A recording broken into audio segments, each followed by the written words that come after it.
Bismillahirrahmanirrahim. Assalamualaikum warahmatullahi wabarakatuh.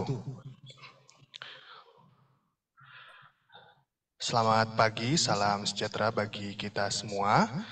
Bapak Ibu peserta sosialisasi online Balai Besar Pengujian Standar Instrumen Sumber Daya Lahan Pertanian. Alhamdulillah hari ini kita bisa berkumpul di kegiatan sosialisasi online ini dalam keadaan sehat walafiat. Tak lupa puji syukur kita panjatkan kehadirat Allah Subhanahu wa taala karena kita dapat berkumpul pada acara yang berbahagia pada hari ini, dan tak lupa sholawat dan salam semoga tercurah kepada Nabi Muhammad SAW,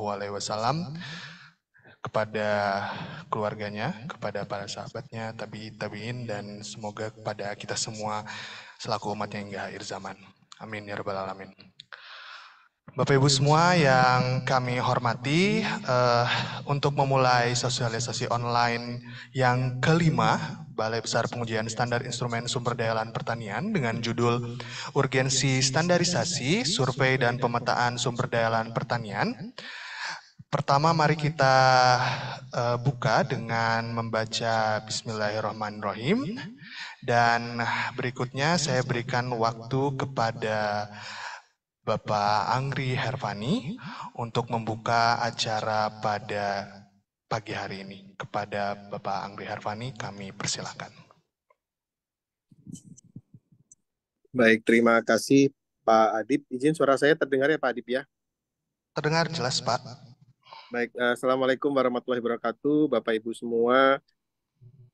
Yang terhormat Pak Tio selaku narasumber pagi ini, Pak Adib moderator, dan juga Bapak Ibu yang hadir secara virtual dalam seri 5 sosialisasi online di BSDLP.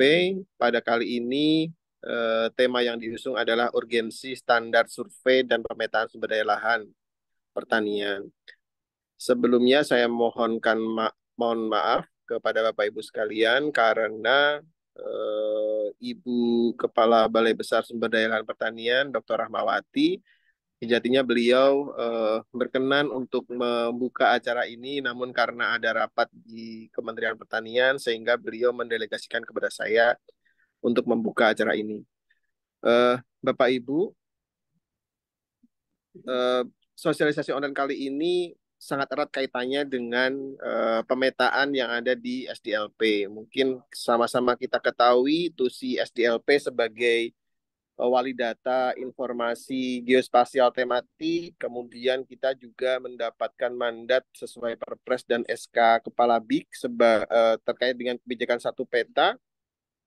Jadi kami rasa perlu untuk mengangkat terkait dengan standar survei yang terstandar, bagaimana kita dapat menghasilkan peta-peta yang terstandar sesuai dengan apa yang kita butuhkan sekarang ini. Kemudian urgensi standarisasi ini memerlukan metode yang seragam. Kemudian outputnya sehingga nanti bisa dipertanggungjawabkan secara kaidah-kaidah saintifik karena sudah terstandar Bapak Ibu.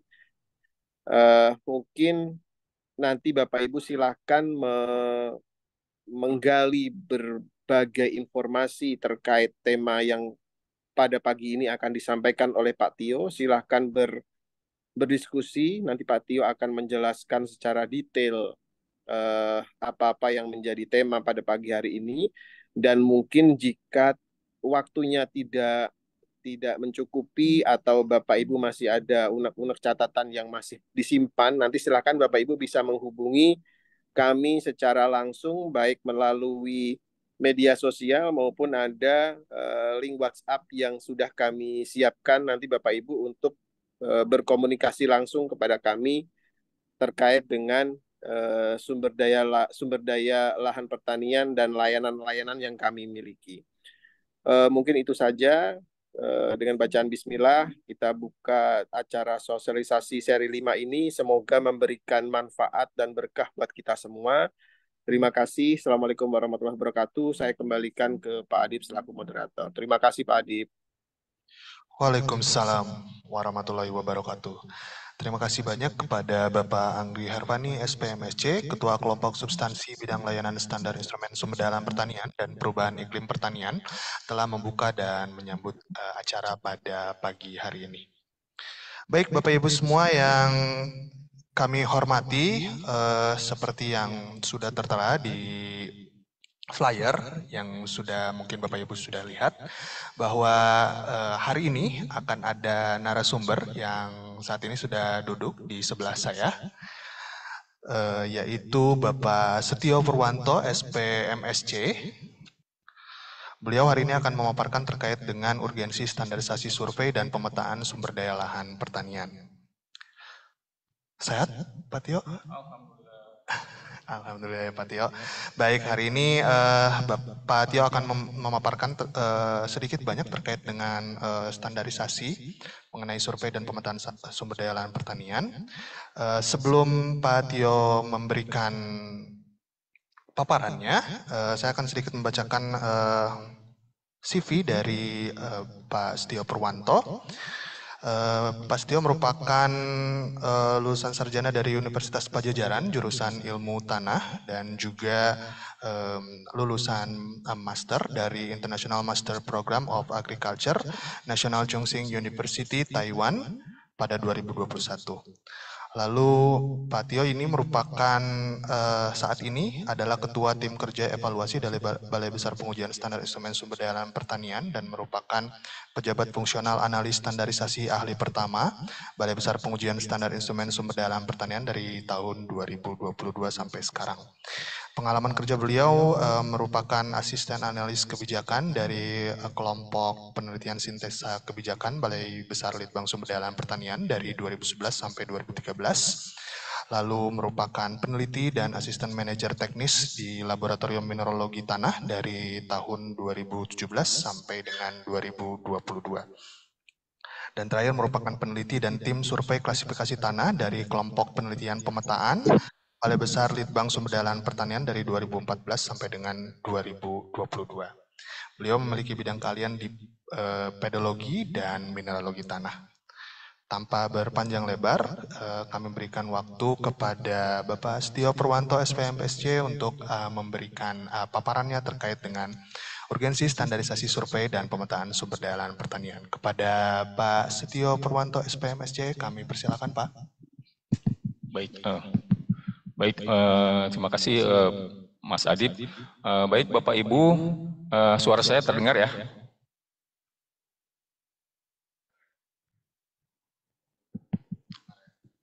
Dengar ya? Oke, baik. Alhamdulillah, alhamdulillah segala pujiannya milik Allah. Alhamdulillah kita bisa berkumpul pada kesempatan yang baik ini. Izinkan saya sharing berkait dengan tema urgensi standarisasi survei dan pemetaan sumber daya lahan pertanian. Mungkin di antara Bapak Ibu sekalian banyak juga yang memiliki JF yang sama dengan saya, standarisasi, dan kebetulan karena saya bekerja di sumber daya lahan pertanian, maka sesuai TUSI, maka tema bahasan kali ini adalah terkait dengan standarisasi di bidang sumber daya lahan pertanian. Baik Bapak Ibu, izinkan saya share screen, bisa terlihat ya? Lihat ya Bapak Ibu ya.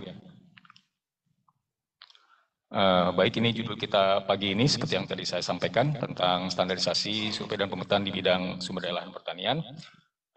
Mari kita awali dengan outline. Outline hari ini kita akan ngobrol serius santai terkait dengan 5 bahasan. Yang pertama terkait dengan apa itu standarisasi. Yang kedua itu dasar hukum penyelenggaraan IGT, Informasi Geospasial Tematik Pertanian. Yang ketiga berkaitan dengan kewenangan akses untuk wali data informasi geospasial, kementerian atau lembaga. Kemudian yang keempat, kriteria dan proses bisnis produksi IGT sebagai data informasi geospasial. Kemudian yang terakhir, berkaitan dengan urgensi standarisasi IGT survei dan pemetaan sumber daya lahan pertanian. Berikut. Yang pertama adalah apa itu standarisasi, seperti Bapak Ibu ketahui bahwa, lanjut aja Mas. Seperti mungkin sebagian besar Bapak Ibu ketahui bahwa terkait dengan standarisasi kita punya peraturan atau Undang-Undang Nomor 20 Tahun 2014 yang mengatur tentang standarisasi di Indonesia. Kenapa perlu ada standar? Setidaknya dari Undang-Undang Nomor 20 Tahun 2014 itu ada 3 hal yang penting. Yang pertama itu adalah untuk meningkatkan jaminan mutu daya saing produk nasional. Kemudian yang kedua adalah perlindungan kepada konsumen. Dengan adanya standar kita artinya melakukan perlindungan terhadap konsumen. Kemudian yang ketiga adalah meningkatkan kepastian, kelancaran, dan efisiensi transaksi perdagangan, baik itu barang maupun jasa. Seperti Bapak Ibu ketahui bahwa khusus untuk di Kementerian Pertanian, salah satu kisahnya awalnya kita menjadi Badan Standarisasi Instrumen Pertanian itu adalah salah satunya untuk memudahkan proses ekspor impor di bidang produk-produk pertanian. Nah, itu juga berkaitan juga dengan tusi kita di sumber daya lahan pertanian yang support kegiatan-kegiatan pemetaan yang harus terstandar. Baik, lanjut. Ini adalah manfaat dari SNI, setidaknya ada 4. Yang pertama itu adalah acuan pengawasan produk masuk dan beredar di pasar. Kemudian adalah acuan transaksi pasar dalam memilih produk yang berkualitas. Kemudian acuan industri dalam berproduksi. Kemudian yang terakhir adalah acuan masyarakat untuk hidup aman, nyaman, sehat, tertib, dan teratur. Jadi dengan adanya SNI atau ada standar, hal-hal yang berkaitan dengan 4 hal tersebut bisa dilakukan memperoleh nilai yang paling tinggi di setiap hal tersebut. Yang paling akhir itu yang paling penting adalah menjaga masyarakat, menjaga masyarakat memperoleh data atau produk-produk yang terstandar. Kalau kita ngomong standar itu artinya pasti sudah terjamin karena memang ada yang sudah bertanggung jawab terhadap kualitasnya. Baik, lanjut. Nah, ini kalau kita ngomongin standar, tidak terlepas juga dengan standar-standar yang ada baik di skup internasional, regional maupun nasional. Seperti yang tertera dalam bahan tayang, kalau kita lihat yang paling atas tuh ada kata-kata berterima. Artinya kalau kita tanpa standar, ya kalau kita mengirimkan produk atau jasa, ya kalau memang rekanan kita itu berterima, tidak banyak komplain, ya tidak menjadi masalah. Tenang-tenang aja. Tapi ada juga yang kita paling lihat paling bawah itu misalnya ketat. Ada beberapa negara itu yang sangat ketat kalau ada barang masuk atau keluar negaranya. Itu akan merepotkan jika ada negara yang berhubungan kerja atau berhubungan bisnis dengan negara lain untuk mengirimkan barang atau jasa jika tidak punya standar yang sama. Nah, dengan itu dilakukanlah standar. Kalau dengan standar maka posisinya ada di tengah-tengah. Tidak sekedar menerima tanpa aturan atau tidak juga ketat dengan aturan yang sendiri-sendiri regional atau per negara. Jadi kita ada di tengah-tengah posisinya. Nah, untuk di tingkat internasional seperti kita ketahui ada standar itu ada ISO, ada IEC, ada ada Codex. Terus di tingkat regional di ASEAN juga kita punya juga standarnya ada CEN, ada ITSI, dan untuk di Indonesia seperti yang kita ketahui kita punya SNI, ada MS, ada DIN. Prinsipnya prinsipnya sebenarnya dengan standar hierarki standar global itu kita bisa memiliki karakteristiknya, memiliki ruang lingkupnya tentang spesifikasi produk datanya, bisa ada konsensus kesepemahaman bahwa jika kita melakukan transaksi baik barang dan jasa itu dengan standar yang sama atau dengan pemahaman yang sama. Demikian. Selanjutnya, lanjut. Ini dasar hukum penyelenggaraan IGT, kita udah lebih spesifik lagi tentang dasar hukum penyelenggaraan IGT pertanian. Lanjut. Ini dasar hukum, nanti saya jelaskan sekelumit tentang dasar hukum KSP. KSP itu kebijakan satu peta. Tentang peta, karena memang standarnya yang kita bahas hari ini tentang pemetaan, maka ini dasar hukum tentang kenapa sih kita melakukan kegiatan pemetaan. Dasar hukumnya adalah Perpres nomor 9 tahun 2016 dan kemudian direvisi diperbaiki dengan Perpres nomor 23 tahun 2021 tentang percepatan pelaksanaan kebijakan satu peta pada tingkat ketelitian peta skala 150.000. Kalau kita bicara skala 150.000 itu artinya kita bicara dengan batas kabupaten atau kota administrasinya. Bisa Bapak Ibu lihat di bahan tayang bahwa ini bahan tayang yang terbaru yang disampaikan pada Geospasial Nusantara Rosso baru-baru ini, bahwa dari Bappenas itu menyampaikan bahwa kita dari tingkat kementerian lembaga itu memiliki kewajiban untuk membuat peta-peta IGT tematik itu pada skala 150.000. Kalau kita lihat dua perjalanannya, historicalnya, dari tahun 2016 itu hanya ada 85 peta tematik dari 19 kementerian lembaga yang mencakup 34 provinsi. Kemudian di tahun 2021, sejalan dengan dorongan dari pelaksanaan KSP, maka jumlah produk peta tematik di Indonesia itu bertambah. Jadi jumlahnya 158 peta tematik dari 24 kementerian atau lembaga yang mensuplai peta tematik tersebut, dan kapasitas provinsinya pun mencakup 34 provinsi. Kemudian ada lagi dasar hukumnya tentang Kepres nomor 28 tahun 2023 tentang kewenangan akses untuk berbagi data dan informasi geospasial melalui jaringan informasi geospasial nasional. Dan ini juga sekarang sedang digencarkan karena data-data yang kita submit atau kita setorkan dalam portal KSP itu, nanti kita bicara ada slide yang berkaitan dengan KSP itu, juga diharapkan ke depannya bisa dibagi datakan karena banyak juga stakeholder baik itu kementerian atau lembaga yang memerlukan peta-peta tematik dari berbagai KL. Contohnya kalau di Kementerian Pertanian ya ada beberapa juga yang menjadi tugasnya Kementerian Pertanian untuk memproduksi peta-peta IGT. Lanjut. Ini sekelumit tentang tahapan kegiatan KSP IGT. Ini dari sumber hukumnya dari Peraturan Kepala BI nomor 3 tahun 2022. Ini pertama-tama itu yang paling kiri itu kita lihat kompilasi data yang dilakukan oleh BIG. Itu biasanya peta-peta dasar atau IGD, kita sebutnya informasi geospasial dasar. Itu yang kita kenal biasanya ada RBI, itu dikompilasi dari 34 provinsi. Kemudian diintegrasikan menjadi IGT. Dari pemanfaatan IGT itu akhirnya terbit IGT dari masing-masing KL. Kemudian dengan dilakukan filterisasi, diperiksa standarnya, kita mengenalnya dengan spesifikasi produk data, nanti dilihat apakah produk-produk yang dihasilkan dari KL itu yang mempunyai tugas sebagai wali data IGT itu sudah memenuhi kaidah-kaidah spesifikasi produk data. Jika sudah, nanti masuk pada tahapan berbagi data informasi geospasial. Kemudian ada sinkronisasi. Nah, kalau sinkronisasi itu nanti ada penggabungan dari peta-peta IGT dari yang sudah diproduksi oleh kementerian atau lembaga itu nanti ada disebutnya peta kebermanfaatan. Jadi biasanya peta kemampuan lahan atau disebutnya peta kemampuan lahan biasanya terdiri dari beberapa peta IGT yang disinkronisasi dan digabungkan menjadi peta IGT baru dengan judul yang baru. Lanjut.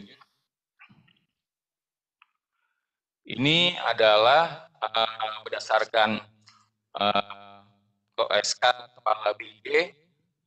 Ini adalah IGT tanggung jawab yang ada di Kementerian Pertanian. Jadi di Kementerian Pertanian ini berdasarkan SK sebenarnya ada 10 dari SK Kepala BIG itu ada 10 yang menjadi kewenangan dari IGT di Kementerian Pertanian. Yang pertama itu peta perizinan berusaha bidang perkebunan skala 150.000, kemudian yang kedua adalah peta cetak sawah Indonesia skala 150.000. Kemudian yang ketiga peta lahan pertanian tanaman pangan skala 150.000. Yang keempat peta lahan pertanian hortikultura dengan skala 50.000 juga. Kemudian peta lahan perkebunan dengan skala 150.000. Kemudian peta lahan peternakan skala 150.000. Kemudian peta lahan gambut skala 150.000. Kemudian ada peta tanah semi detail skala 150.000. Terus peta tutupan kelapa sawit Indonesia skala 150.000. Ada satu lagi yang belum tertampilkan di sini adalah peta kesesuaian lahan ya 150.000. Cuman surat yang berdasarkan SK Kepala BIG itu sudah tertera kesesuaian lahan, cuman belum disubmit dalam portal KSP. Jadi yang menjadi ranahnya SDLP sampai saat ini ada 2 yang sudah disubmit di portal satu KSP ya. Kebijakan satu portalnya KSP itu ada dari kita ada 2, yaitu yang nomor 7 peta lahan gambut 150.000 dan peta tanah semi detail 150.000. Lanjut, ini dasar hukumnya, ini berkaitan dengan lingkup SDLP. Yang pertama itu dengan Permentan nomor 13 tahun 2023 tentang SOTK ya. Disebutkan bahwa tugasnya melaksanakan pengujian standar instrumen sumber daya lahan dan perubahan iklim. Di fungsinya di poin D itu disebutkan terkait dengan IGT.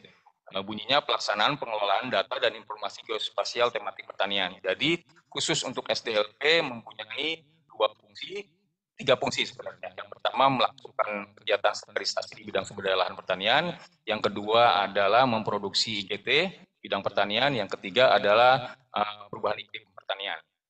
Kemudian yang tadi juga sudah disampaikan, ini yang saya sebutkan bahwa keputusan Kepala BIG nomor 11 kemudian direvisi menjadi nomor 16 tahun 2023 bahwa SDLP itu menjadi wali data untuk peta tanah dan peta gambut skala 150.000. Lanjut. Ini terkait dengan kewenangan akses untuk wali data IG, kementerian atau lembaga. Nah, ini di portal, kita bicara di portal KSP yang punya BIG, bahwa ada beberapa klausul yang sudah menjadi ranahnya stakeholder atau pemangku kebijakan. Yang ada di situ kita bisa lihat ada 3 kategori. Yang pertama itu bisa mengunduh, melihat, atau yang tertutup tidak memiliki akses sama sekali. Nah, untuk kita yang sebelah kanan dari bahan tayang itu terlihat bahwa untuk ada presiden, wakil presiden, ada Menko Perekonomian, Menteri PPN, Kepala Bappenas, Kepala BIG itu beliau-beliau itu punya kewenangan untuk melihat dan mengunduh karena kaitannya dengan pemanfaatan IGT untuk berbagai kepentingan atau berbagai kebijakan. Terus kemudian ada lagi menteri atau pimpinan lembaga, gubernur, bupati, wali kota, dan masyarakat. Itu beraneka ragam kewenangannya. Ada yang bisa melihat dan mengunduh, ada yang hanya tertutup aksesnya atau bisa melihat tapi tidak bisa mengunduh. Nah, khusus untuk masyarakat, kalau di kebijakan KSP yang terakhir, masyarakat juga ada beberapa yang bisa melihat dan bisa mengunduh, cuman tidak semua pada jenis IGT. Ada yang bisa dilihat dan mengunduh, ada juga yang memang terbatas aksesnya. Jika aksesnya terbatas, nanti kita jelaskan lagi klausulnya di bahan tayang berikutnya. Lanjut. Nah, ini akses, ini contoh portal KSP yang dimiliki, yang ada pada onemap.big.go.id, geoportal kebijakan satu peta. Nah, di sini ini ada klausulnya. Yang paling bawah itu yang tertera 404 itu, jika memang dalam suatu keadaan atau kondisi portal KSP itu tidak bisa diakses atau mengalami kerusakan atau maintenance atau perawatan, maka pihak-pihak yang menginginkan data yang diperlukan bisa melakukan proses-proses yang bersifat non-online ya atau offline. Yang pertama itu surat resmi, kemudian mengisi form, kemudian ada menunjukkan surat mandatnya, kemudian membawa perangkat untuk menyimpan data atau mengkopinya. Itu biasanya teman-teman atau stakeholder itu bisa langsung datang ke kantornya BIG dan dengan membawa surat resmi dan mengisi form dan menunjukkan surat mandatnya dan mengutarakan maksud dan tujuannya untuk memperoleh data, jenis data apa, tinggal disebutkan. Nanti bisa dilakukan proses lebih lanjut dengan membawa hal-hal demikian. Lanjut. Nah, ini geoportal yang terbaru, kebijakan geoportal yang terbaru berdasarkan pasal 0 Kepres 28/2023 bahwa saat ini kalau waktu yang lalu di tingkat KL, kementerian atau lembaga itu yang mempunyai akses itu hanya satu. Biasanya di KL itu hanya pusdatinnya. Hanya pusdatinnya. Biasanya yang punya akses itu kepala pusdatin.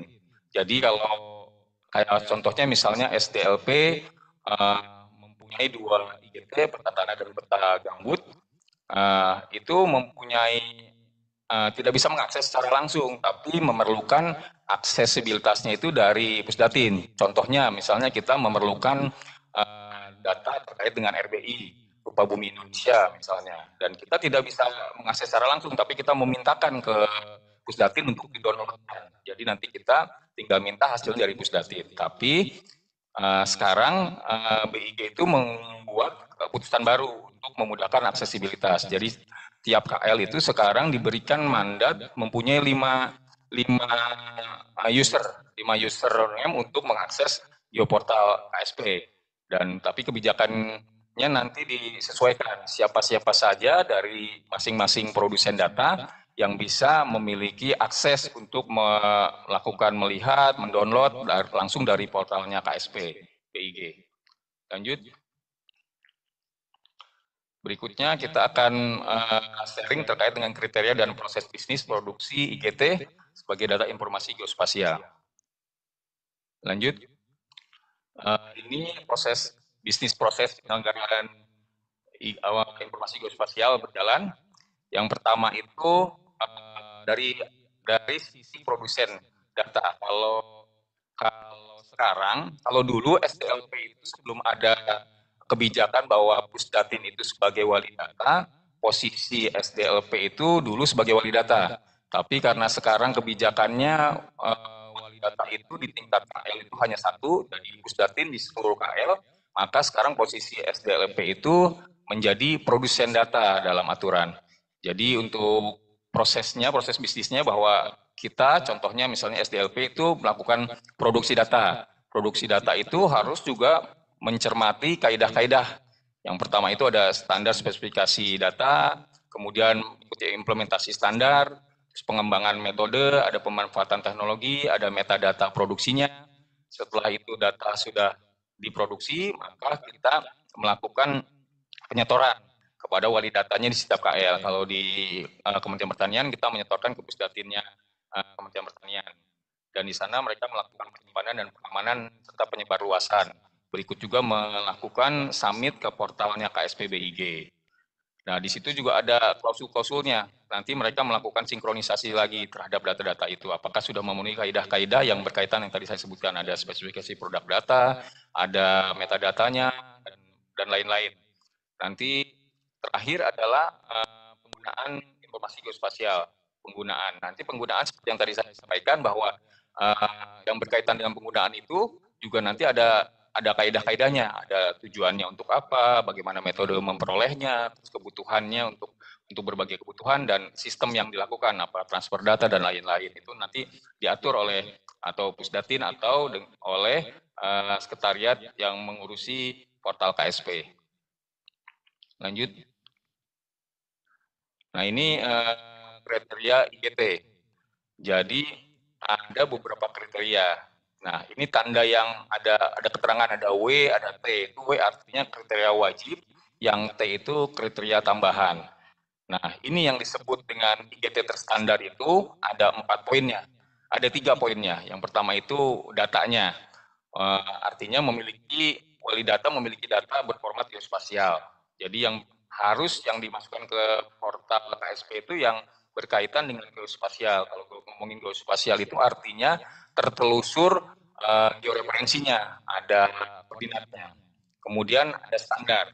Nah, standar ini penyelenggaraan IGT didasarkan pada dokumen spesifikasi IG atau disebutnya NSPK yang disahkan sebagai produk hukum. Ini ada peraturannya sendiri tentang NSPK.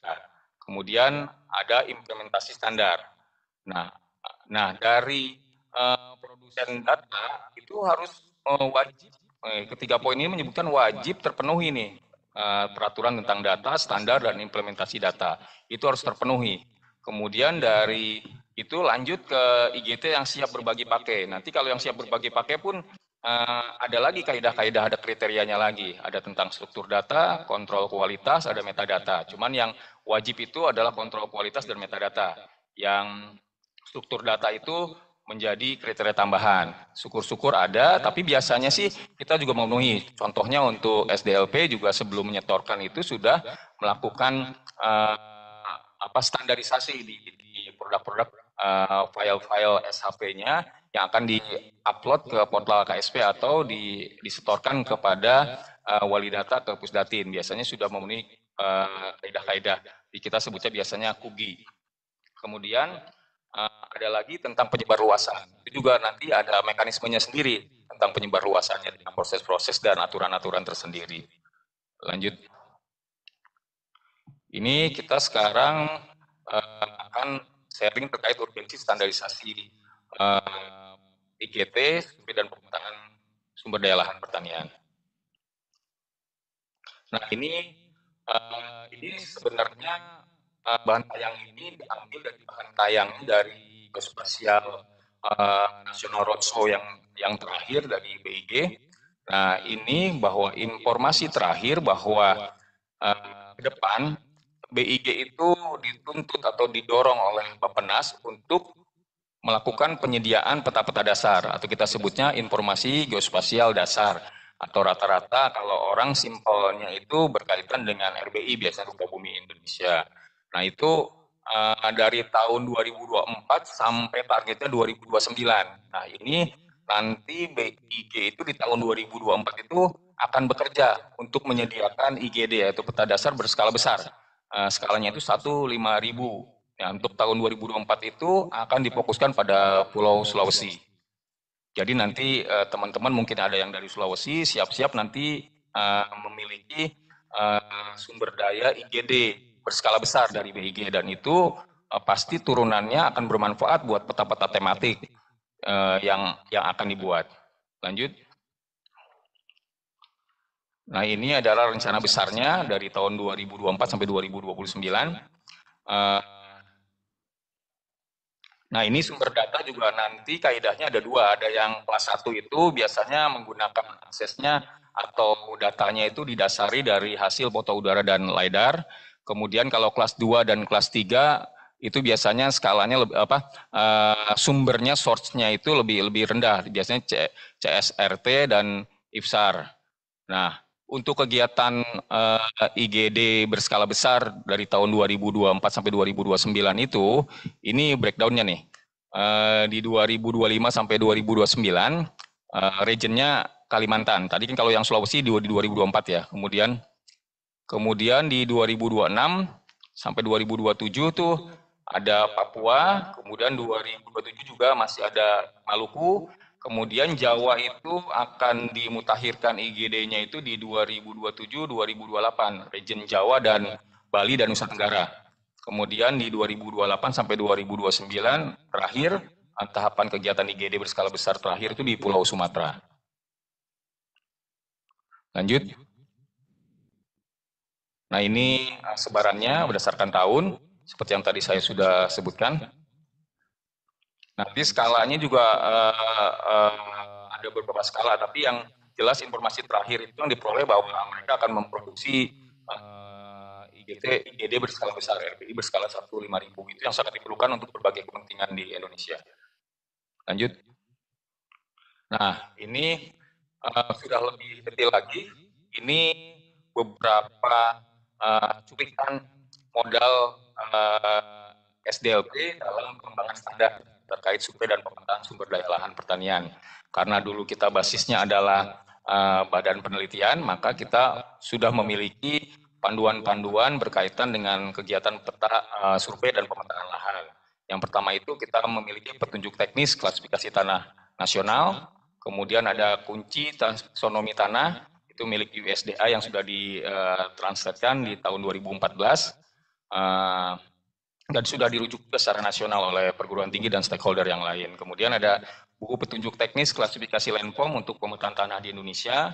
Kemudian ada buku petunjuk teknis pedoman survei dan pemetaan tanah tingkat semi-detail 1/5000.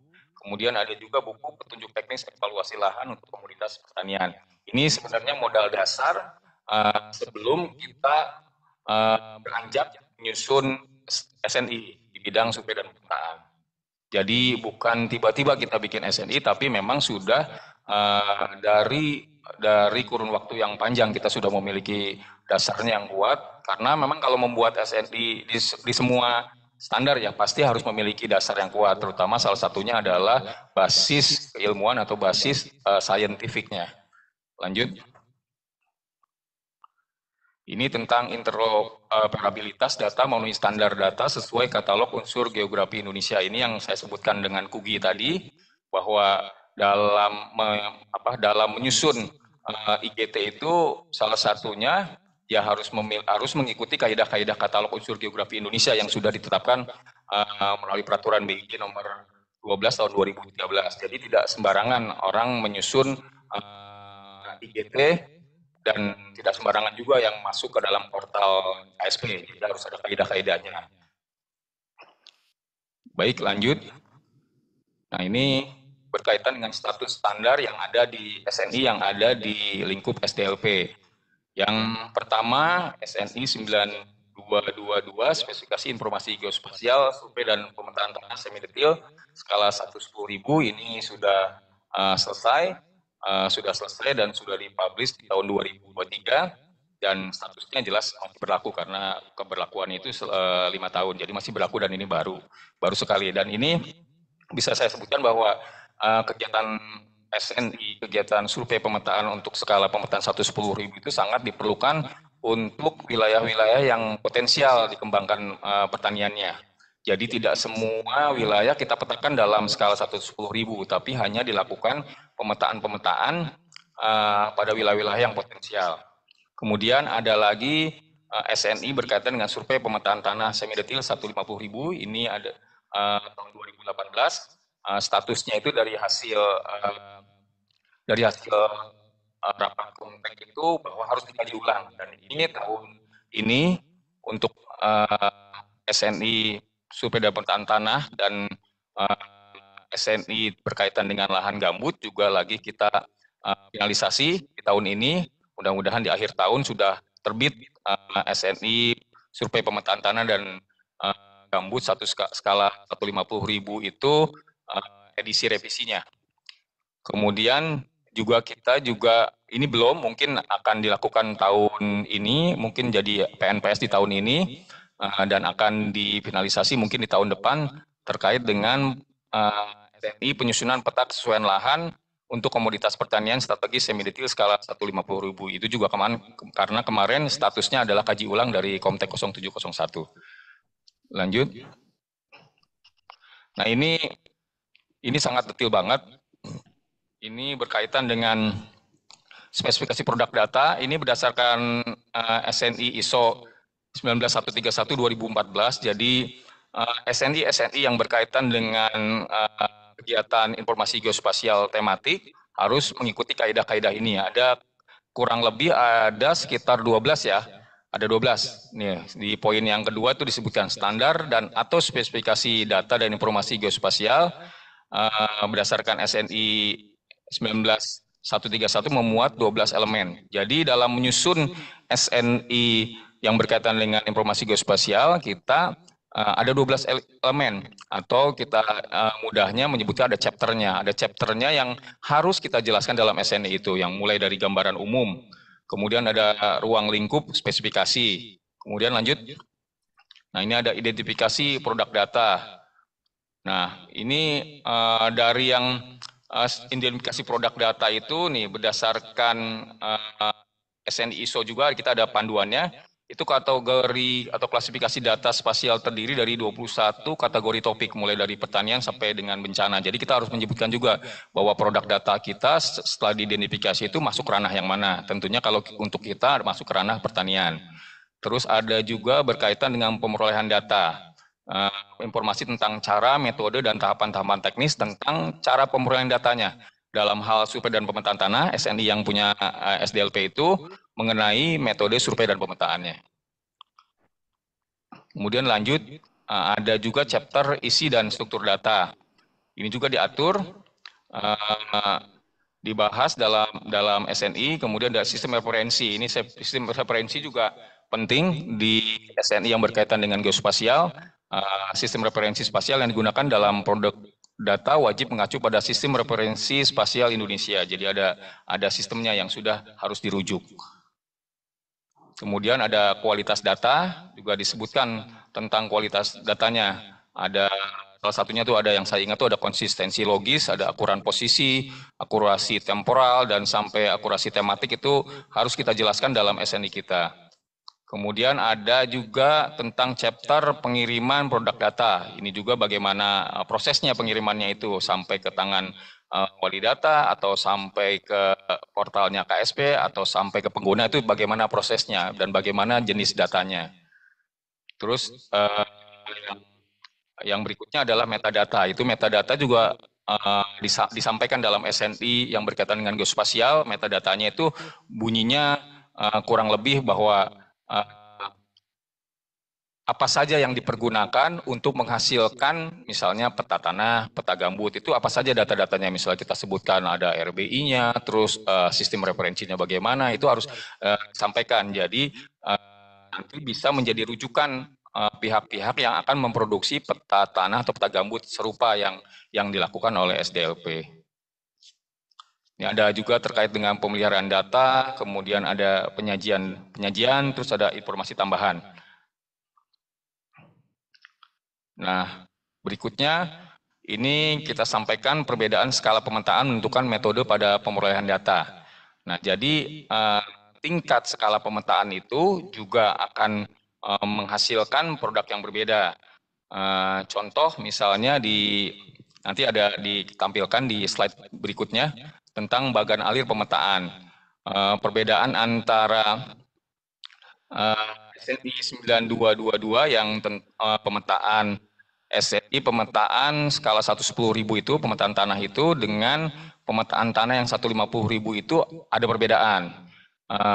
Simpelnya perbedaannya kalau di 110.000 itu pendetilan tentang lahannya sampai ke posisi lereng atau kita sebutnya katena lahan. Tapi kalau yang di 50.000 tidak sampai ke posisi lereng, hanya interpretasi relief, bentuk reliefnya saja. Terus juga dari sistemnya, metodologi yang dianut juga berbeda. Kalau penginderaan jauhnya, kalau di 110.000 itu wajib menggunakan drone atau foto udara yang detail. Tapi kalau di yang 50.000 itu bisa menggunakan citra satelit penginderaan jauh atau sering juga dipergunakan misalnya Google Earth. Terus tentang pengolahan data juga berbeda. Kalau di yang 110.000 itu klasifikasi tanahnya sampai ke famili tanah.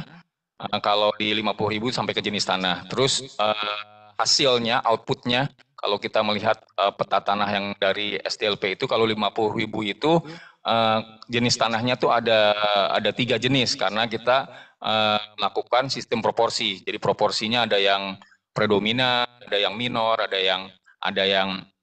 3 jadi jenis tanahnya. Tapi kalau di 110.000 itu sudah tidak ada 3 jenis tanah, tapi harus wajib hanya single soil saja karena memang lokasinya detail. Jadi kita bisa membatasi poligon itu pada satu jenis atau satu famili tanah.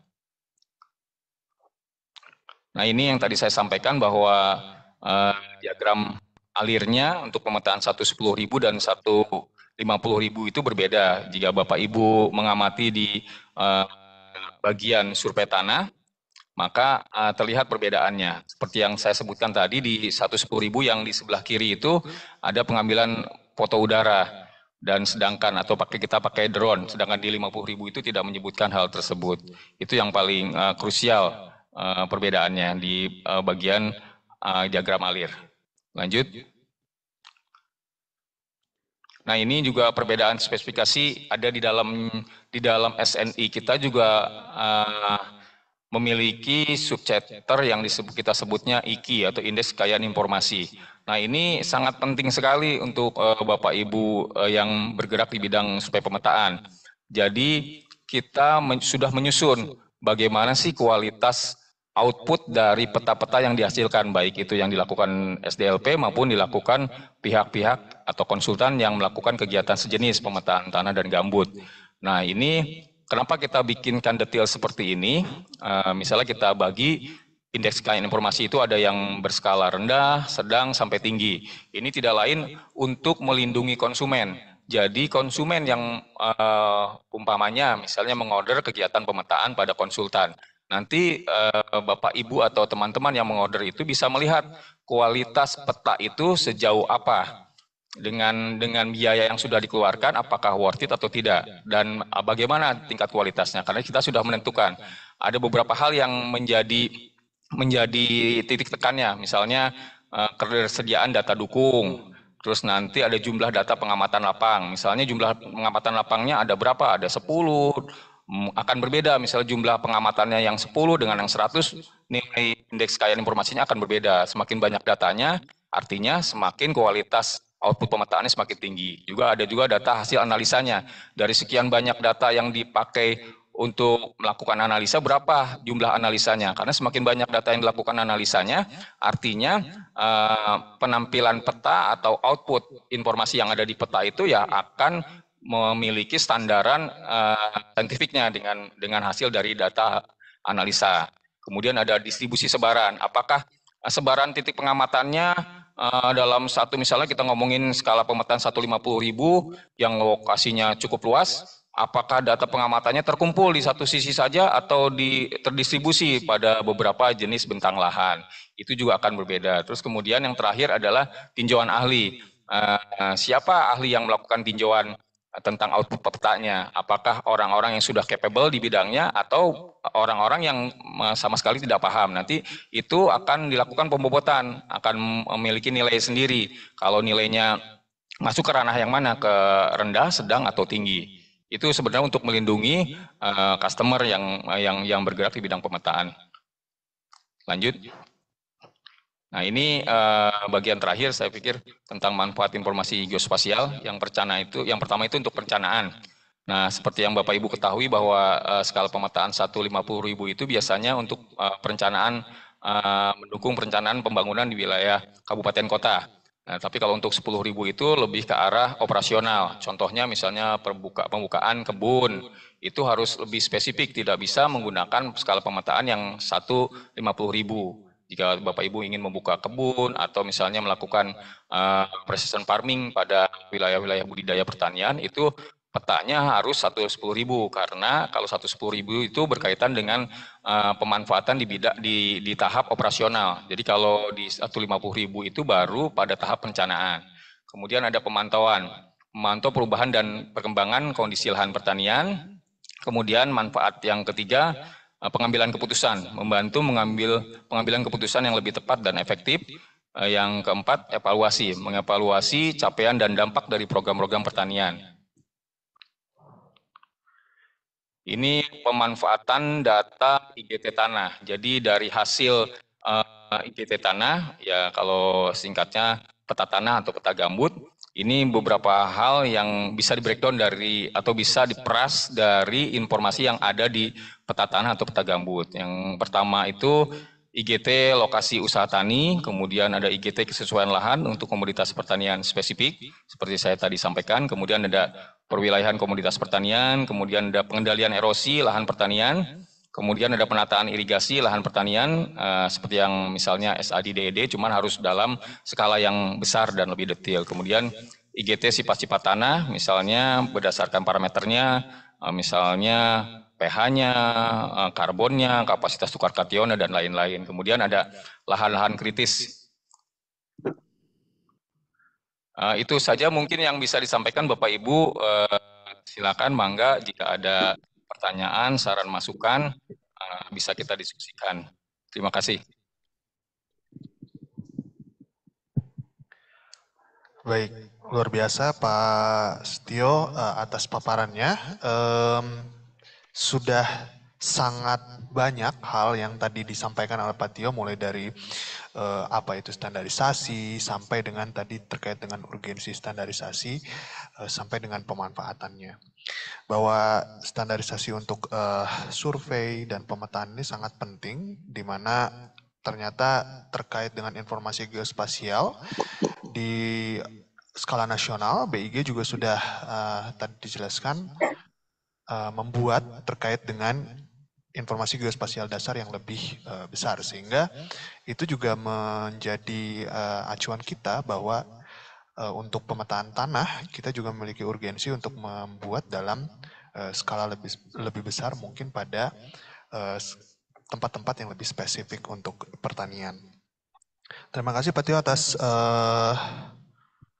paparannya yang sangat detail, dan mungkin sebagai informasi Bapak Ibu bahwa dalam hal standarisasi untuk membuat standar atau SNI itu dilalui melalui rapat teknis di dalam komite teknis yang diampu oleh Badan Standarisasi Nasional, dan beberapa komite teknis itu berada di kementerian dan lembaga, dan Pak Setio Purwanto ini merupakan anggota dari Komite Teknis 0701 Informasi Geografi Geomatika yang berada di Badan Informasi Geospasial terkait dengan penyusunan standar terkait dengan informasi geospasial maupun informasi geospasial tematik.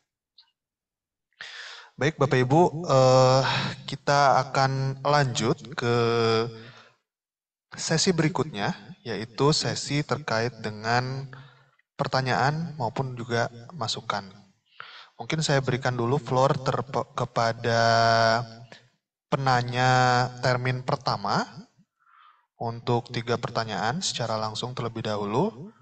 Ini ada Pak Nur Alam dari BSIP Sultra yang sudah raise hand ya. Mungkin kita berikan dulu kepada Pak Nur Alam. Silakan Pak untuk memberikan pertanyaannya. Baik. Bismillahirrahmanirrahim. Assalamualaikum warahmatullahi wabarakatuh. Waalaikumsalam warahmatullahi wabarakatuh. Baik. Namun saya terima tadi putus-putus. Mudah-mudahan apa yang saya sampaikan mungkin dapat diterima dengan baik signalnya, karena kami tadi agak terputus-putus saya terima. Semoga pertanyaan mungkin ini dan mungkin juga beberapa mungkin saran terkait dengan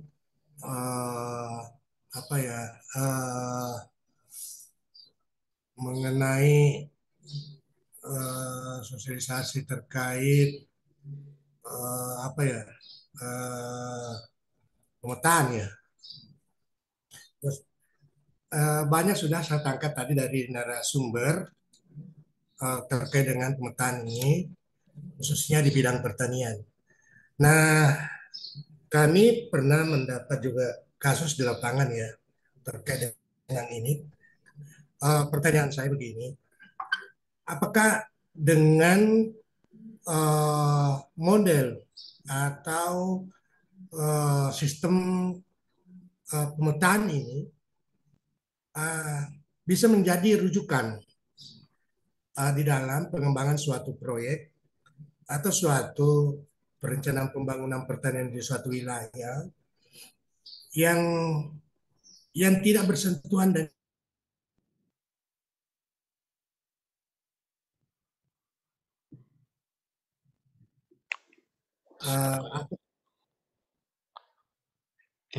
ini bisa menjadi rujukan karena kawasan pertanian ya dengan kawasan hutan. Biasanya ada pertanian, ada hutan.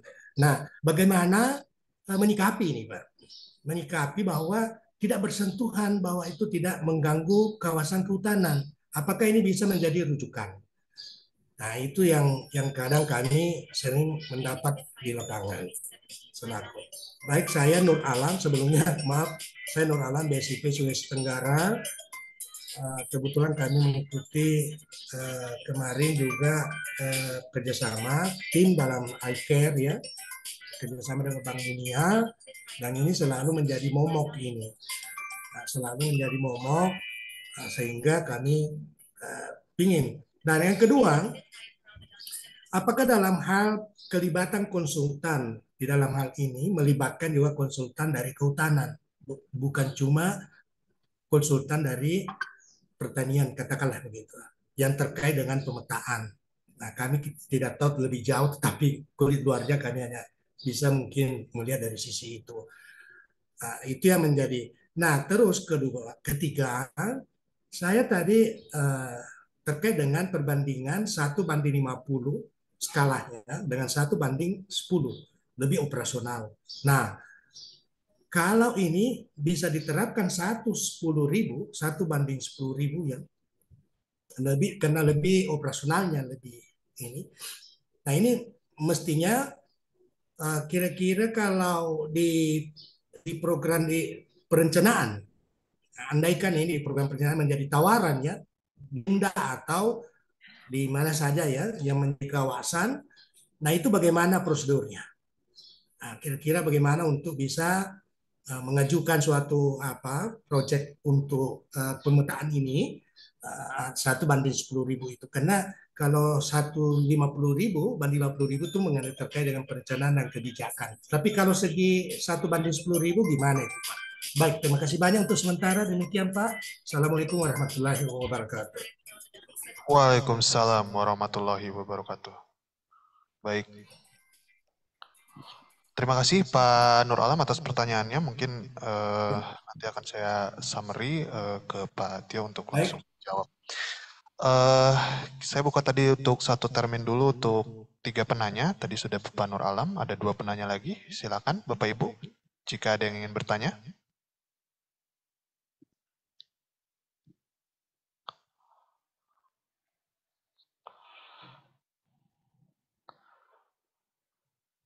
Baik.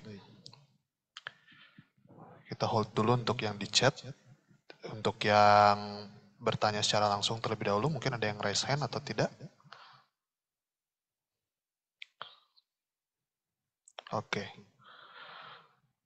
Baik, jika tidak ada, kita jawab dulu ya Pak Tio untuk pertanyaan dari Pak Nur Alam. Tadi ada 3 sebenarnya pertanyaan dari Pak Nur Alam. Yang pertama adalah terkait apakah model atau sistem terkait dengan pemetaan tanah ini bisa menjadi rujukan dalam pembangunan di suatu kawasan pertanian atau hutan, karena dalam studi kasusnya Bapak Nur Alam ini ada beberapa pemetaan yang tumpang tindih ya antara kawasan pertanian dan kehutanan. Lalu yang kedua terkait dengan konsultan tadi yang sedikit disinggung juga oleh Pak Tio, bahwa apakah konsultan untuk pemetaan pertanian ini dapat melibatkan konsultan atau personel dari kehutanan. Lalu yang ketiga adalah terkait perbandingan skala pemetaan tadi 1:10.000 dan 1:50.000. Ini bagaimana untuk pengajuannya terkait dengan pemetaan di skala 10.000 untuk perencanaan di kawasan mungkin. Itu mungkin Pak Tio 3 pertanyaan. Silakan untuk dijawab. Terima kasih Pak. Baik, makasih Mas Adit. Baik, makasih pertanyaannya Pak Nur Alam dari Sultra. Izin menjawab Pak, yang pertama itu berkaitan dengan tadi studi kasus ya. Apakah bisa peta-peta yang kita hasilkan atau misalnya SDLP atau yang lainnya itu bisa menjadi rujukan buat pembangunan pertanian, karena disinyalir juga banyak juga yang tumpang tindih dengan status kawasan, misalnya kawasan hutan dan lain-lain. Baik Pak, untuk hal ini memang itulah memang kaitannya dengan raw atau data dasar yang kita gunakan dalam penyusunan peta.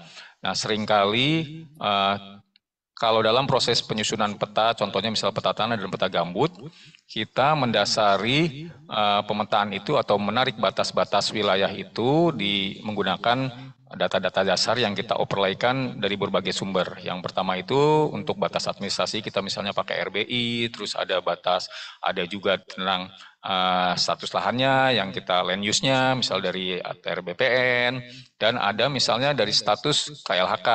Nah, tapi dalam kenyataannya bahwa data-data tersebut terkadang tidak sama tahun update-nya. Ada yang sudah lama tidak diupdate, sedangkan kita menggunakan data-data dasar yang bisa kita akses, baik itu dari stakeholder-nya langsung, misalnya dari KLHK atau misalnya dari ATR BPN, ya paling kita menggunakannya yang data terakhir yang bisa kita dapatkan atau kita peroleh.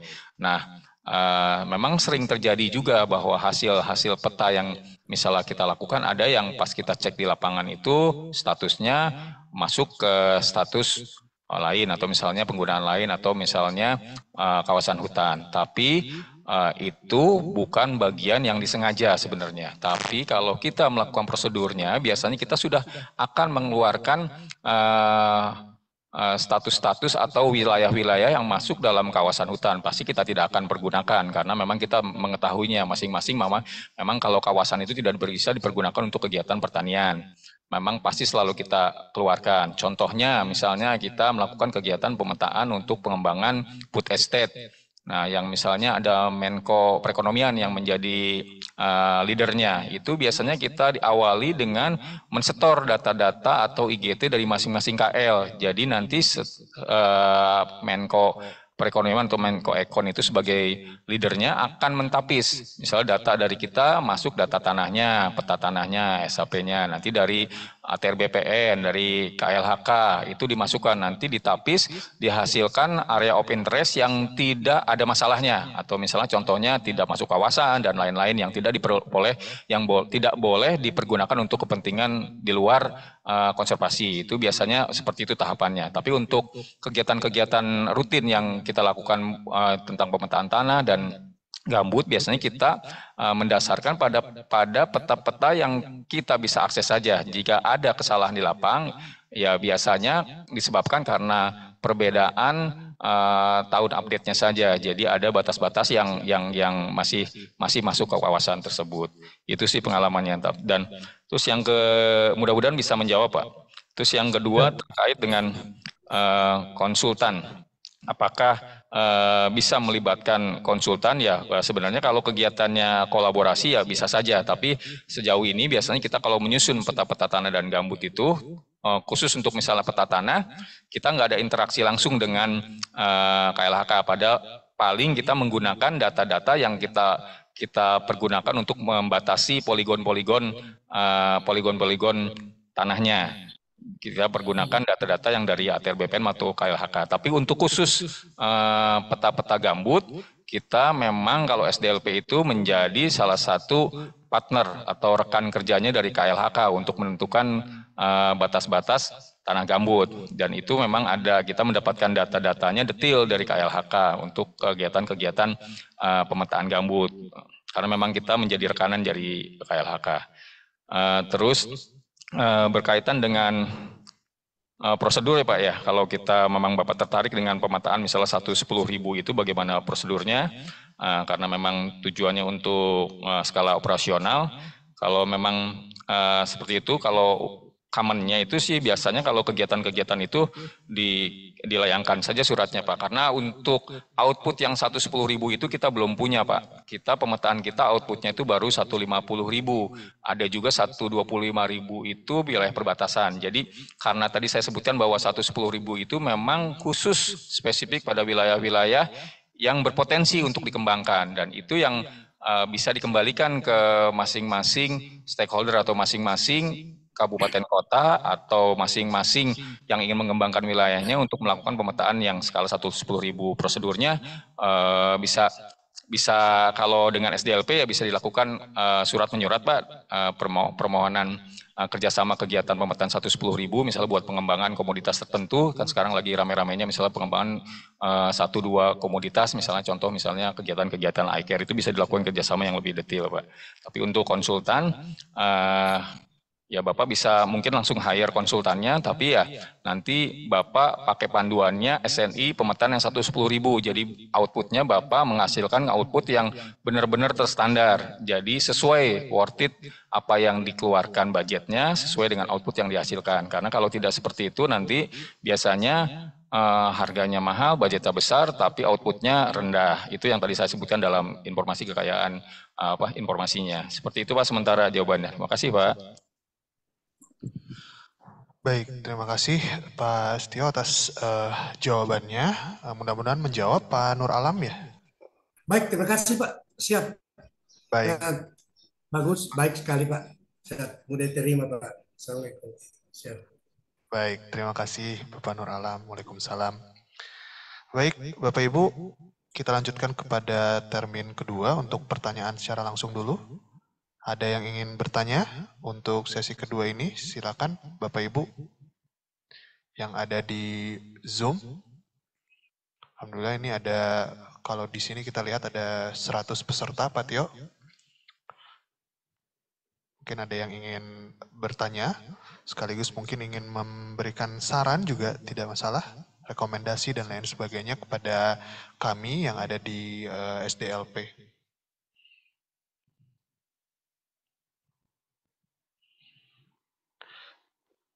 Mungkin kita buka pertanyaan mungkin di chat ya, Mas Arief di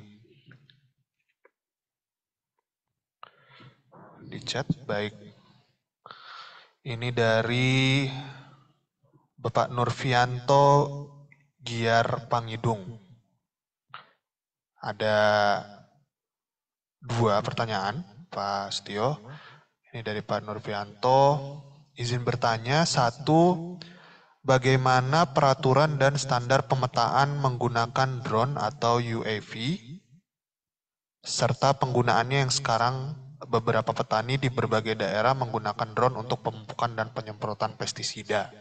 Jadi bagaimana peraturan dan standar terkait penggunaan drone dan UAV. Lalu yang kedua, dengan adanya sistem geoportal ini, apakah sudah dianalisis untuk perkembangan luas tanam padi dan luas panen padi, sehingga yang sebelumnya banyak tidak sinkron data antara Kementan, BPS, dan Bulog untuk kebijakan impor beras sekarang tidak terjadi lagi? Terima kasih. Baik, mungkin bisa dijawab dulu Pak, pertanyaan oleh Pak Nurfianto. Ya, nanti Baik. next ada pertanyaan lagi. Baik, izin menjawab Pak Nuryanto ya. Ada 2 pertanyaan ya. Yang pertama itu terkait aplikasi standar untuk pemetaan yang menggunakan drone atau tadi aplikasinya untuk penyemprotan pestisida ya. Kalau yang kita pergunakan Pak dalam metodologi pemetaan 110.000 itu memang kita menggunakan drone karena memang di wilayah-wilayah yang kecil dan potensial. Itu ada standarnya apa yang harus digunakan, bagaimana nanti bisa dibaca di SNI pemetaan 110.000 itu sangat detail sekali apa saja yang harus dipergunakan dan apa jenis-jenisnya UAV-nya yang dipergunakan, terus bagaimana skalanya, resolusinya juga diatur dan lain-lain untuk menghasilkan tingkat ketelitian. Itu kalau kita memang karena tujuannya untuk pemetaan tanah, jadi yang kita batasi dari drone itu ya outputnya adalah pengkelasan atau klasifikasi tanahnya. Tapi untuk kepentingan yang lain, misalnya untuk pemanfaatannya untuk tadi penyemprotan pestisida dan lain-lain tidak termasuk dalam kategori yang diatur dalam SNI pemetaan tanah yang 110.000.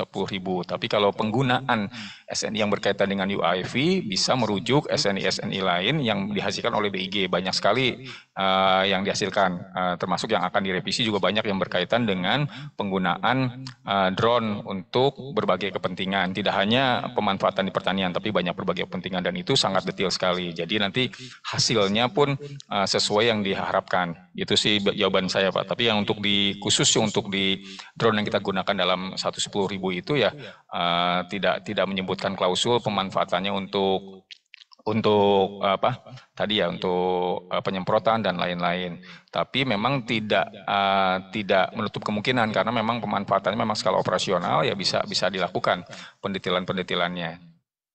Demikian. Terus untuk yang berkaitan dengan kebijakan ya Pak ya, yang pertanyaan kedua terkait kebijakan, apakah sudah sinkron untuk mensinkronkan terkait dengan data luas tanam, luas panen, luas LBS-nya, terus terkait dengan disandarkan dengan aspek kebijakan atau penetapan skala ekspor atau tidak impor atau tidak impor, itu memang long way to go ya Pak ya, masih banyak sekali jalannya. Kita pun di SDLP juga menjadi bagian juga yang ikut mendukung kebijakan ini menjadi sinkron Pak.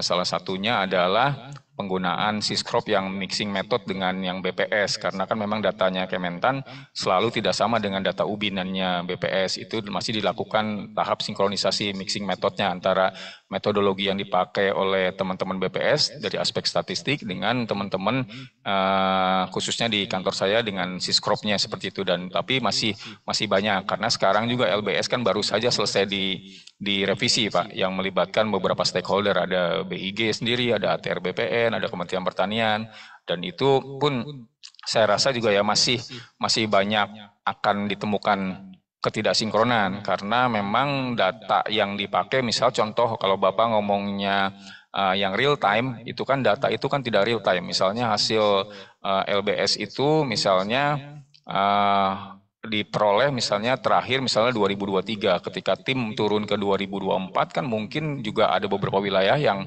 lahannya sudah terkonversi atau sudah tidak dipergunakan lagi untuk kepentingan budidaya tanaman padi. Itu juga akan jadi masalah. Dan untuk misalnya pemanfaatan siskrop yang hampir real time tapi nggak sepenuhnya real time, itu juga akan ada perbedaan antara data siskrop dengan data real lapangan, karena dari aspek pemantauan menggunakan data satelit 2 minggu ke belakang, itu juga akan menjadi masalah. Ketika fase pertumbuhannya berbeda, pasti akan berbeda juga hasilnya. Dan ya mungkin nanti ke depan akan dikembangkan lagi pemantauan-pemantauan yang real time, ya dengan menggunakan citra-citra satelit yang durasinya memang setiap hari diupdate-nya. Kan kalau saat ini hanya menggunakan yang per 2 mingguan, itu akan berbeda juga. Karena kalau dari stakeholder pemangku kebijakan itu kan diperlukannya yang real time, yang cepat dan lain-lain. Itu mungkin mudah-mudahan ke depan bisa ketemu semua ya Pak ya, antara mixing metodenya yang dari berbagai stakeholder itu. Makasih Pak Nuryanto. Baik, terima kasih atas pertanyaannya Pak Nurfianto. Mungkin tadi sedikit menambahkan Pak terkait dengan UAV ya, penggunaan UAV. Tadi betul yang dikatakan oleh Pak Setio bahwa di SNI 110.000 itu juga sudah mengatur terkait dengan penggunaan UAV-nya. Pembatasan penggunaan UAV-nya itu berdasarkan acuan normatif di SNI 91351 terkait dengan pengolahan data geospasial skala besar hasil akuisisi wahana udara nirawak bagian 1 berbasis kamera non-metrik. Jadi terkait dengan UAV atau terkait dengan drone ini memang banyak sekali SNI yang terkait dengan hal tersebut dan penggunaannya, sehingga mungkin Pak Survianto bisa menjelajah sendiri terkait dengan standar-standar yang memang terkait dengan drone atau UAV. Baik, Bapak Ibu, kita lanjutkan untuk pertanyaan langsung terlebih dahulu. Mungkin ada yang ingin bertanya langsung kepada Pak Setio, silakan bisa raise hand atau mungkin langsung bisa membuka audionya, mic-nya untuk bertanya.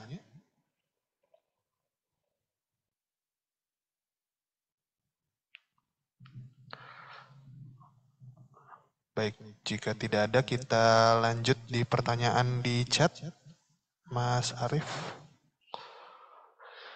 Oke, baik. Dari Jacob Ayal, BSIP Maluku, izin bertanya.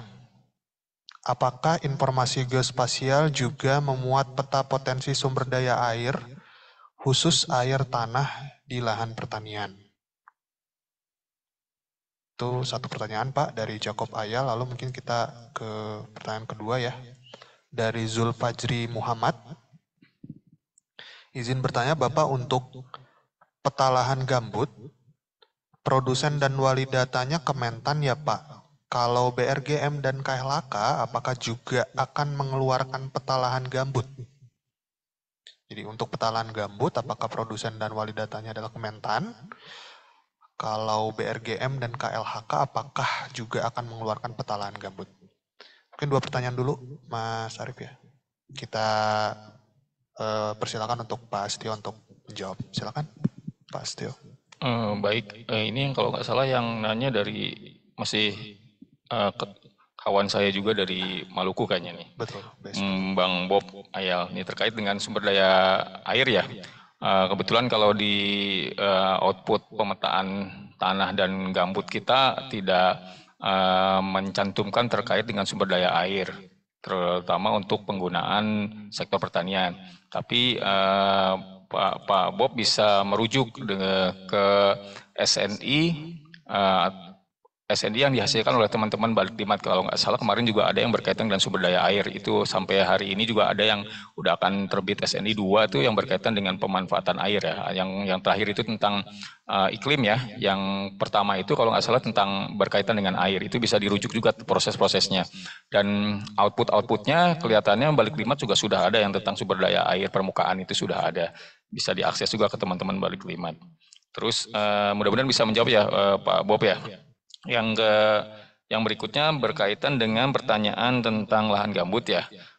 Ya, untuk sampai hari ini yang berkaitan dengan wali data gambut itu ada di SDLP tapi bukan di KLHK atau di BRGM karena memang sudah seperti itu. Tapi untuk kegiatan-kegiatan updating atau misalnya kegiatan-kegiatan yang berkaitan dengan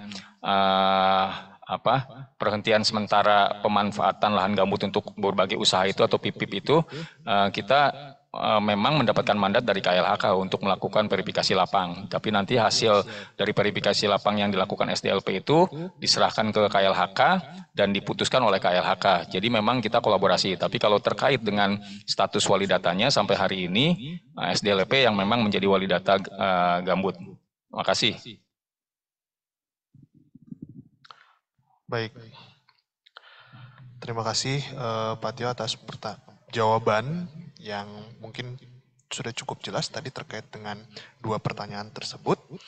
Mungkin saya menambahkan Pak terkait dengan SNI tadi ya dari agroklimat terkait sumber daya air. Jadi dari Balai Besar Pengujian Standar Instrumen Agroklimat dan Hidrologi Pertanian yang juga merupakan balai di bawah Balai Besar Pengujian Standar Instrumen Sumber Daya Alam Pertanian itu juga sudah mengeluarkan beberapa seri-seri SNI terkait dengan tentang sumber daya air untuk pertanian. Salah satunya mungkin yang bisa Pak Jacob bisa lihat adalah di SNI yang sudah keluar di tahun lalu yaitu SNI 9230 2023 dan itu juga kemarin sudah disosialisasikan dalam kegiatan sosialisasi seri sebelumnya yaitu terkait dengan spesifikasi informasi geospasial zona indikatif pengembangan infrastruktur panen air pertanian yang juga di dalamnya termasuk terkait dengan pemanfaatan air tanah untuk pertanian. Baik, terima kasih Pak Jacob atas pertanyaannya. Lalu berikutnya terkait dengan pertanyaan lagi, masih sama dari Pak Jacob Ayal ya, dari BSF Maluku. Ini terkait dengan Syscrop, Pak Stio. Untuk Syscrop Pak, versi Android-nya apakah sudah bisa diupdate dan versi desktop tidak ada pilihan mengekstrak datanya ya Pak? Lalu ditambahkan maksud saya format file SHP seperti milik KLHK yang ada versi WebGIS-nya dan di-download datanya di REST service-nya. Mungkin ini terkait dengan Syscrop ya. Apakah Syscrop sudah memiliki versi Android-nya apakah sudah bisa diupdate dan versi desktop tidak ada pilihan mengekstrak datanya ya Pak. Terkait dengan format file SHP seperti WebGIS. Mungkin bisa dijawab Pak Setio, silakan Pak. Menyampaikan kalau detailnya saya nggak terlalu paham ya tentang Syscrop karena ada tim yang lain yang mengawal Syscrop. Tapi sepanjang pengetahuan saya bahwa Syscrop sekarang sedang dalam proses perbaikan ya terkait sistem dan belakangan kelihatannya karena kebijakan dari pimpinan Kementerian Pertanian kelihatannya akan diintegrasikan dengan beberapa aplikasi yang memiliki tujuan yang sama. Kelihatannya kemarin akan diintegrasikan dengan Katam dan lain-lain. Jadi nanti kemarin juga yang Katam Ribbon itu kan sudah launching ya, yang jadi si tanam itu ya. Kelihatannya ke depan akan diintegrasikan seperti itu karena pengembangnya juga teman-teman di belakang layarnya kelihatannya orang-orang yang sama. Jadi proses sinkronisasi datanya juga kelihatannya akan mudah, dan mudah-mudahan kita tunggu aja ke depannya. Dan harapannya tadi bisa mudah mendownload SAP dan lain-lain, mudah-mudahan kita tampung saat ini, nanti kita sampaikan ke tim teknisnya biar nanti kalau ada proses updating bisa menyesuaikan dengan permintaan user ya, stakeholder, karena kan memang tujuannya dari pembuatan aplikasi tersebut kan memang untuk memudahkan user ya, pengguna. Mudah-mudahan bisa kesampaian. Makasih. Baik, terima kasih banyak Pak Setio atas jawabannya. Terima kasih Pak Jacob atas pertanyaannya. Mudah-mudahan ini bisa juga menjadi rekomendasi kami untuk memperbaiki dari kegiatan Siskrop di SDLP. Baik, ada penanya yang raise hand, ada Bapak Samsul Bahri. Pak Samsul Bahri bisa bertanya Pak, silakan untuk di sesi ini. Silakan Ya, Pak. terima kasih Pak. Maaf, saya ada beberapa hal yang ingin saya tanyakan. Yang pertama, apakah kita bisa mendapatkan list SNI untuk terkait dengan survei dan pemetaan ini, Pak?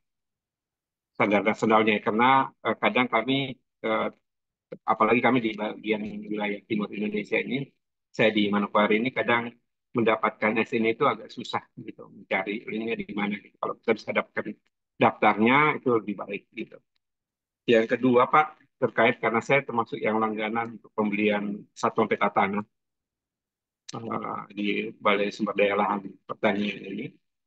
Kadang kami terkendala bahwa wilayah antar kabupaten, contohnya saya beli daerah Manokwari dengan Kabupaten Pegah, gitu, itu saya agak susah matchingkan dua perbatasan karena mempunyai penamaan bahan induk maupun satuan peta maupun bentuk lahannya itu berbeda gitu.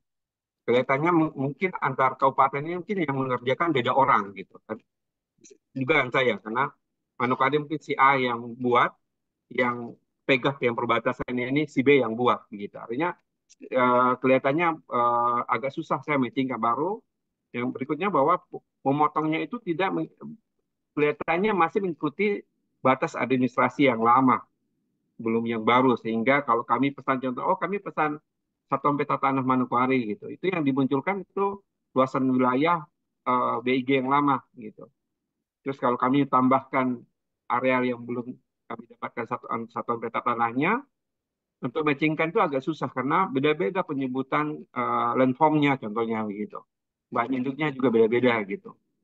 Jadi untuk matchingkan kadang saya komunikasi dengan bagian peta ya agak susah juga. Mereka juga bingung juga ini bagaimana mematchingkan gitu. Contohnya di Manokwari ada 1-30, SPT 1-30. Terus pembatasannya itu nanti tidak persis sama SPT 1, dia beda lagi gitu. Tapi kita mematching itu agak susah Pak gitu. Yang kedua, kadang kan kita ini masih mengikuti standar tabel kesusahan lahan itu Pak. Standar tabel kesusahan lahan itu yang ada gitu. Itu dipukul rata untuk satu Indonesia gitu. Ya paling ekstrim kami tuh kalau kami lihat pala di Papua ya. Di pala di Papua itu tumbuh daerah-daerah miring Pak, daerah curam gitu ya. Lerengnya itu bisa lebih dari 25%. Kalau kita lihat tabel kesusahan lahan itu sudah masuk N. Padahal kalau kita bandingkan dengan produksi, dia bahkan mungkin bisa masuk ke S1 kalau lihat dari produksi ya. Tapi kalau lihat tabel kesusahan lahan itu kadang kalau kita buta, maksudnya nggak pernah ke lapangan terus melihat itu, wah ini otomatis kalau hanya lihat di atas meja gitu di dari peta saja, oh ini N gitu. Padahal kalau di cross check ke lapang ada berapa tanaman pala di situ, itu kadang wah ini kok beda gitu. Nah, itu memang memang kadang harus ada modifikasi. Mungkin terkait SNI untuk tabel kesusahan lahan ini mungkin kita perlu dapatkan Pak, karena memang kadang kita bicara, apalagi kalau di Papua ya potensi sagu luar biasa, itu kan sampai sekarang belum ada fix masalah tabel kesusahan lahannya. Gitu. Itu Pak dari kami, makasih. Baik, terima kasih Pak Samsul Bahri atas pertanyaannya. Ini cukup menarik ya Pak Tio atas pertanyaan dari Pak Samsul Bahri. Mungkin yang pertama, Ini Pak Samsul Bari menanyakan terkait dengan apakah bisa SNI yang terkait dengan survei dan pemetaan ataupun mungkin SNI-SNI lainnya yang terkait dengan sumber daya pertanian ini bisa didapatkan. Bagaimana caranya? Lalu yang kedua adalah terkait dengan matching administrasi, terkait dengan peta-peta yang dikeluarkan oleh SDLP. Terkait dengan apakah ini mungkin juga rekomendasi ya terkait dengan bagaimana satuan peta tanah ini mematchingkan administrasinya itu seperti apa dan lain sebagainya, Pak. Ada perbedaan terkait dengan juga batas administrasi, pembatasan di SPT-nya. Lalu yang ketiga adalah terkait dengan tabel kesesuaian lahan, bahwa Pak Samsul Bari mungkin ada beberapa terkait dengan saran juga ya Pak, bahwa tabel kesesuaian lahan ini mungkin di beberapa daerah di Papua juga memiliki tabel-tabel kesesuaian lahan yang mungkin sebenarnya bisa di-update gitu untuk mungkin nanti di SNI terkait dengan kesesuaian lahan. Mungkin itu Pak Setio, pertanyaan-pertanyaan dari Pak Samsul Bari mungkin bisa dijawab Pak. Silakan Pak. Baik, izin menjawab Pak Samsul Bari, ini pertanyaannya teknis banget ya. Mudah-mudahan saya nggak salah ngejawabnya karena ada yang lebih kompeten lagi menjawabnya, teman-teman tim teknis. Baik, kalau terkait dengan list tadi ya untuk link, tadi mungkin yang dimaksudkan produk-produk data ya, produk-produk data yang dimiliki SDLP ya, bukan SNI. Kalau SNI kan bisa ke lamannya BSN ya. Kalau yang produk-produk data itu sebenarnya kita ada kategorisasinya, ada linknya Pak. Nanti bisa kita mintakan linknya, aksesibilitasnya, yang ketersediaan datanya di SDLP itu ada jenis data apa saja dan yang free yang mana, yang harus yang berbayar PNBP dalam skema PNBP itu yang mana. Biasanya kalau yang sudah free itu kita publish di, kita punya website itu Ina Agrosoil, cuman sekarang masih dalam kondisi perbaikan. Nah, kalau di situ bisa kelihatan juga kalau yang di Ina Agrosoil yang mana yang sudah bisa di-download dan mana yang belum bisa.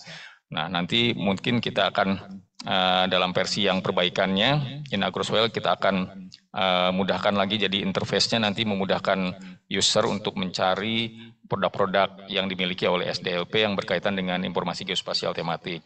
Terus terkait tadi perihal sinkronisasi data ya Pak ya, yang tidak matching antara batas SPT atau misalnya batas poligon, itu juga memang pasti banyak terjadi Pak, karena memang sebenarnya proses sinkronisasi dalam proses memproduksi peta tanah itu tidak dilakukan dalam waktu yang cepat. Memang ini dalam proses periodisasinya kan mulai dari data-data yang dari hasil pemetaan skala 250 bahkan mungkin 1 juta, kemudian diperdalam menjadi 250, kemudian dilanjutkan lagi 50.000. Pasti dalam setiap skala yang terjadi dimigrasikan ke skala yang lebih besar itu biasanya memang pasti ada ketidaksinkronan, baik itu batasnya, itu baru ngomongin kaidah-kaidah pemetaan tanahnya, belum lagi dengan batas-batas administrasi yang dirujuk. Memang betul seperti yang disampaikan Pak Samsul Bahri, mungkin antara kabupaten yang satu dengan yang lain pemetaannya berbeda. Ya betul Pak, itu yang terjadi di kita. Memang kadang-kadang peta-peta yang sudah dipublikasi juga banyak juga yang luput dari dari pemantauan. Banyak juga yang memang menyulitkan konsumen jadinya karena memang batas-batas wilayahnya tidak sama atau kaidah-kaidah yang dipergunakan tidak sama. Tapi mudah-mudahan dengan berjalannya waktu, karena proses sinkronisasi terus berjalan Pak, karena kita yang masuk ke dalam portal KSP itu diwajibkan melakukan updating Pak, minimal 5 tahun satu kali. Jadi mudah-mudahan dengan proses itu data-data yang ditampilkan semakin baik, karena setiap updating juga pasti kita melakukan perbaikan-perbaikan, baik itu batas administrasi maupun batas misalnya coastline, batas pantainya dan lain-lain, dan disesuaikan dengan atribut-atribut di dalamnya, baik itu misalnya landformnya maupun bahan induknya kita sesuaikan.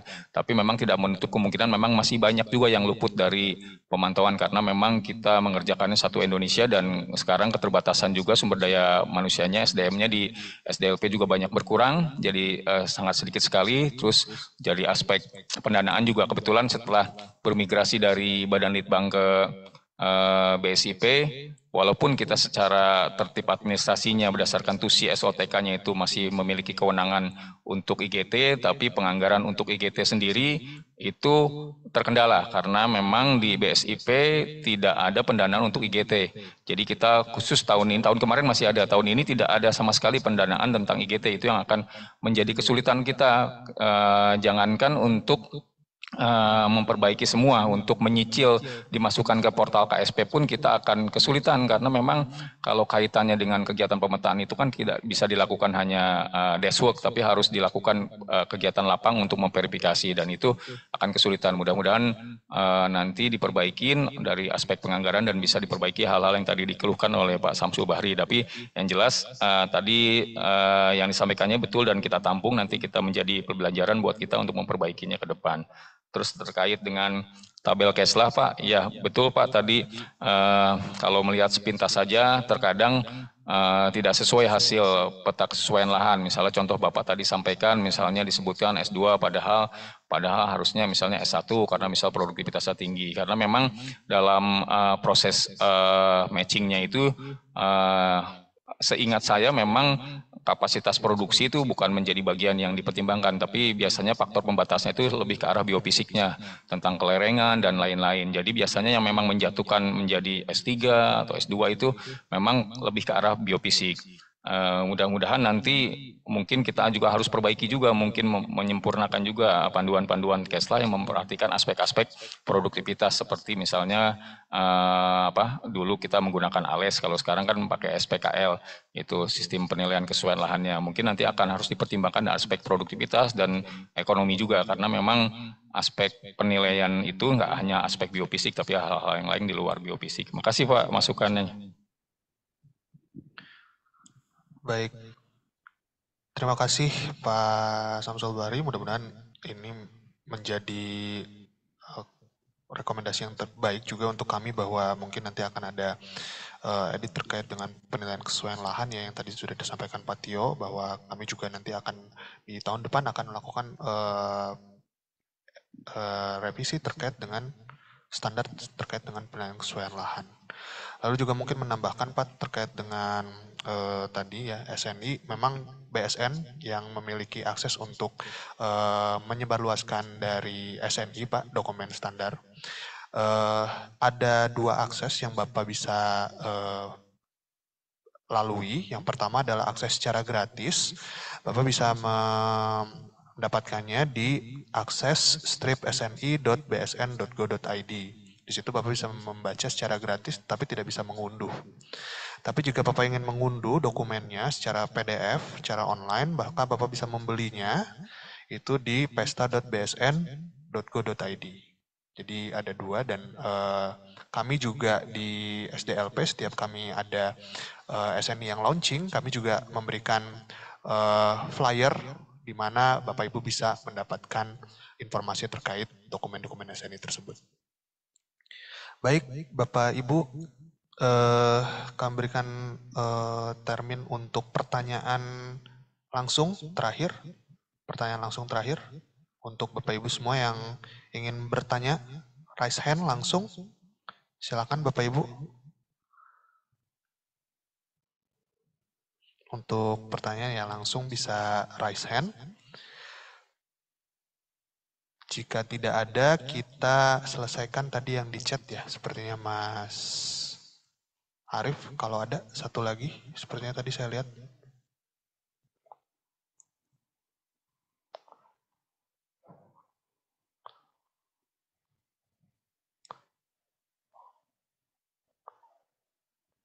Oh, oke. Itu udah ya, terakhir ya, tadi ya, terkait dengan Syscrop ya.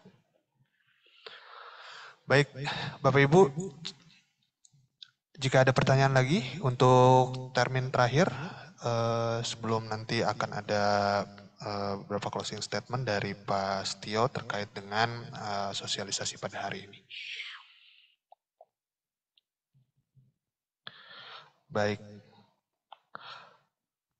tadi sudah ada 3 termin terkait dengan pertanyaan-pertanyaan, dari pertanyaan pertama sampai ke pertanyaan ke termin pertama sampai termin ketiga. Mudah-mudahan dari paparan dan juga dari beberapa diskusi terkait dengan pertanyaan-pertanyaan untuk memperjelas terkait dengan paparan dari Bapak Setio bisa semakin jelas Bapak Ibu terkait dengan urgensi dari standarisasi untuk survei dan pemetaan sumber daya lahan pertanian. Sebelum menutup acara, saya berikan waktu sedikit kepada Pak Setio untuk memberikan sedikit closing statement Pak untuk sosialisasi pada hari ini. Saya berikan waktu kepada Pak Setio. Kami persilakan Pak. Baik, makasih Mas Adib.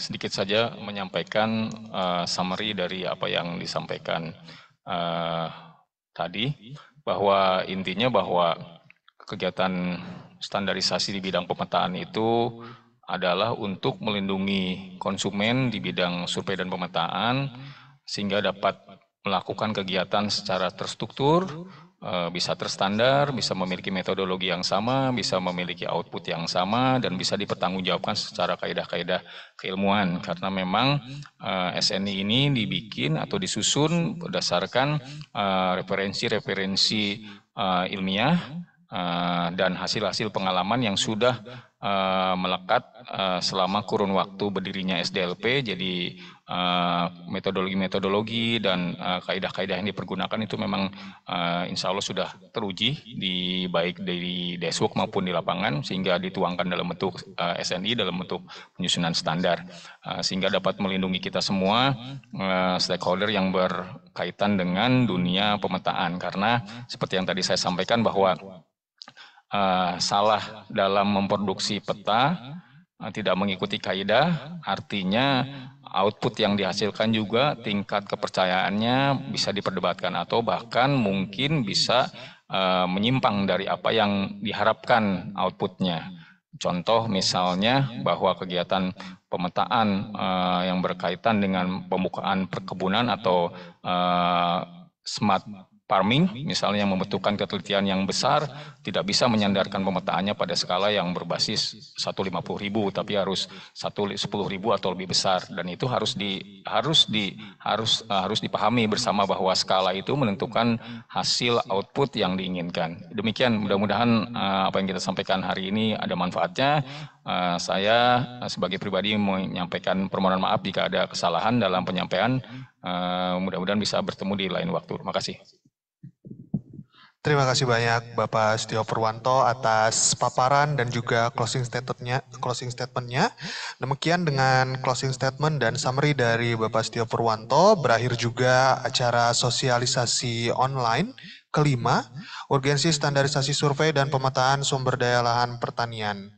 Dari Balai Besar Pengujian Standar Instrumen Sumber Daya Lahan Pertanian, kami mengucapkan terima kasih atas perhatian Bapak Ibu semua di acara sosialisasi online kelima, dan sampai jumpa di sosialisasi online berikutnya dari Balai Besar Pengujian Standar Instrumen Sumber Daya Lahan Pertanian.